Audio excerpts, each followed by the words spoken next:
नमस्कार, city post के इस खास पेशकश में आपका स्वागत है। मैं हूं श्रीकांत प्रत्युष। लोकसभा चुनाव के बाद से ही बिहार से दूर रहने वाले कन्हैया कुमार एक बार फिर पटना आ गए हैं और आज पटना आने के साथ ही उन्होंने बीजेपी के सरकार पर, नरेंद्र मोदी पर जमकर हमला बोला है। उन्होंने कहा है कि बीजेपी एक लोकतांत्रिक पार्टी है ही नहीं, उसके अंदर कोई लोकतांत्रिक व्यवस्था है ही नहीं, तानाशाही केवल वहाँ चलती है।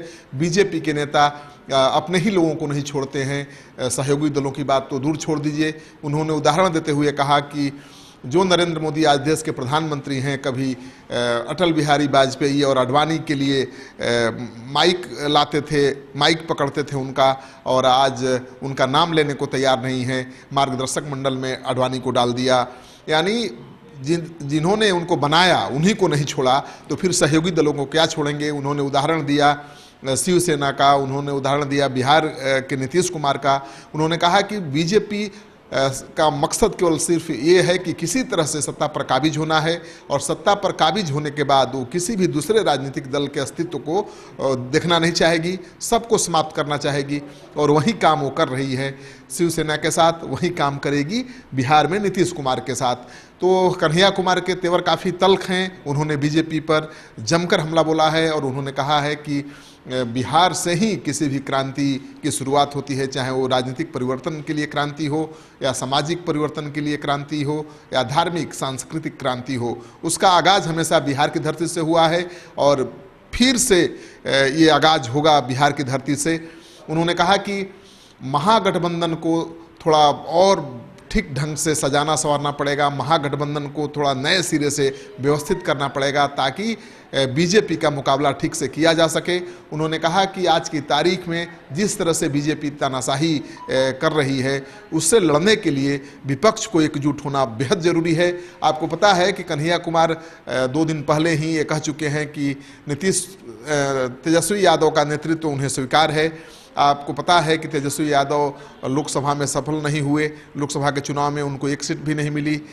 उसके बाद से उनके सहयोगी दल ही उनके नेतृत्व पर सवाल उठा रहे थे, लेकिन कन्हैया कुमार जो देश के जाने माने वामपंथी नेता हैं, उन्होंने कह दिया था कि उन्हें कोई एतराज़ नहीं है तेजस्वी के नेतृत्व को लेकर। वो तेजस्वी के नेतृत्व में भी बिहार में काम करने को तैयार हैं, लेकिन महागठबंधन एकजुट होना चाहिए, मजबूत होना चाहिए, और सबको मिलकर बीजेपी के खिलाफ गुलबंद होकर लड़ना चाहिए।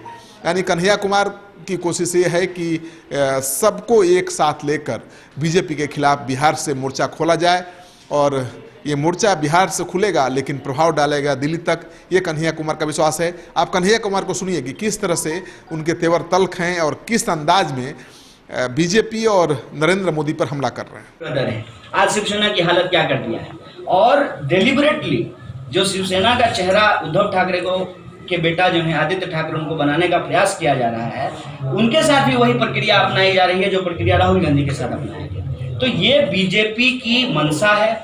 जब बीजेपी को लोकतंत्र में भरोसा ही नहीं है तो वो गठबंधन सिर्फ और सिर्फ सत्ता में आने के लिए करती है।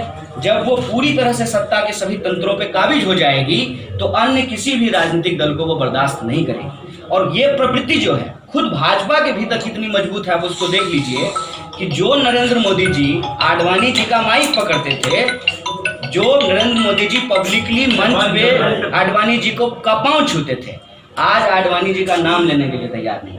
राजनीति में किस तरीके से उनको मार्गदर्शक मंडल में पहुंचा दिया गया है ये हम सब लोग देख रहे हैं। कोई भी तानाशाही पार्टी जिसके भीतर लोकतांत्रिक मूल्य नहीं हो, उसका राजनीतिक तौर तरीका यही होता है कि वो पहले अपने गठबंधन के साथियों के साथ धोखाबाजी करती है और खुद पार्टी के भीतर जो काम करने वाले लोग हैं उनके ऊपर नियंत्रण स्थापित करके सत्ता के शीर्ष पे काबिज हो जाते हैं। मैं ये कह रहा हूँ कि जब चुनाव होगा तब न गठबंधन होगा।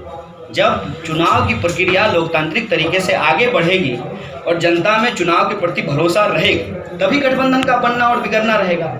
मैं उससे इतर ये बात कर रहा हूं कि देश में तानाशाही सत्ता, केंद्रीकृत सत्ता स्थापित करने की कोशिश की जा रही है, और उस सत्ता की दखल सिर्फ राजनीति तक सीमित नहीं है, उसकी दखल मीडिया में भी है, उसकी दखल इस देश की एकेडमिया में भी है, उसका दखल इस देश के बिजनेस में भी है। मैं ये कहता हूं कि जब लोकतांत्रिक प्रक्रिया रहती है, मान लीजिए किसी चीज़ का टेंडर निकला है, 10 लोग भरेगा, जिसका टेंडर बेहतर होगा उसको काम मिलेगा। हम मीडिया है, हमारा काम है सरकार से सवाल पूछना। हम सवाल पूछेंगे तो हमको नौकरी से क्यों निकाल दिया जाएगा? हम स्टूडेंट हैं तो हमारा काम है अपने सवालों को लेकर के प्रोटेस्ट करना, तो एंटी नेशनल बोल करके झूठा मुकदमा करके जेल में क्यों डाल दिया जाएगा? तो ये देश की लोकतांत्रिक सत्ता को तानाशाही की तरफ ले जाया जा रहा है। इसमें कोई नीतिगत सवाल नहीं बचा है।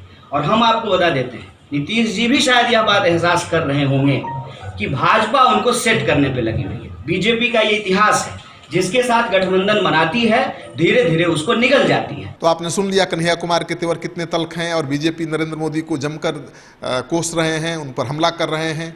दरअसल कन्हैया कुमार का कहना है कि बीजेपी के नरेंद्र मोदी ये साबित करना चाहते हैं कि उनकी भक्ति देशभक्ति है और उनका विरोध राष्ट्रद्रोह है। तो ये नहीं चलने वाला है। देश की जनता बहुत समझदार है और ख़ास तौर पर जहाँ तक बिहार की जनता है वो तो हमेशा क्रांतिकारी विचार रखती है और बिहार की धरती से ही बड़े बड़े क्रांति का आगाज हुआ है।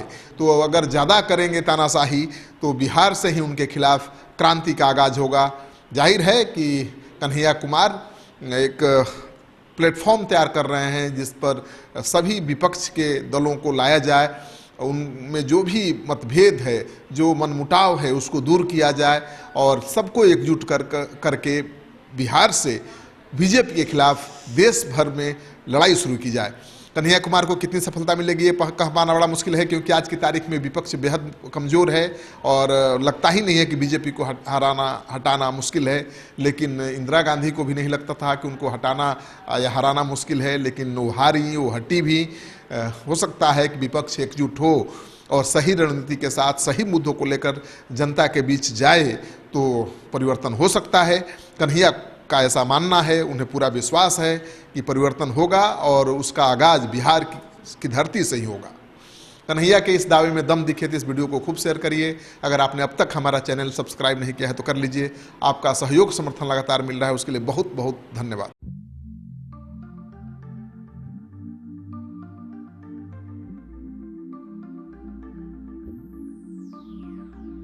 चलो चलते हैं। पर कहाँ? एक सरप्राइज है आपके लिए, थोड़ा सा वेट करो, बट चलो। Oh really? Yes. I like surprises, but make sure कि सरप्राइज अच्छा होना चाहिए। डोंट वरी डियर, ये बेस्ट सरप्राइज होगा अभी तक पापा का। मुझे भी सरप्राइज चाहिए। हाँ बेटा, ये सरप्राइज आपके लिए भी है, चलो।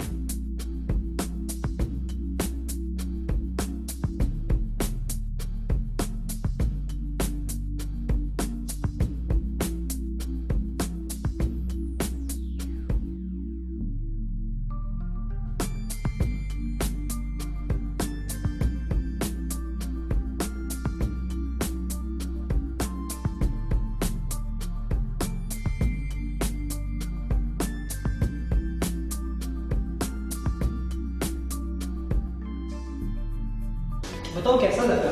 It's so beautiful, amazing. By the way, ये किसका घर है?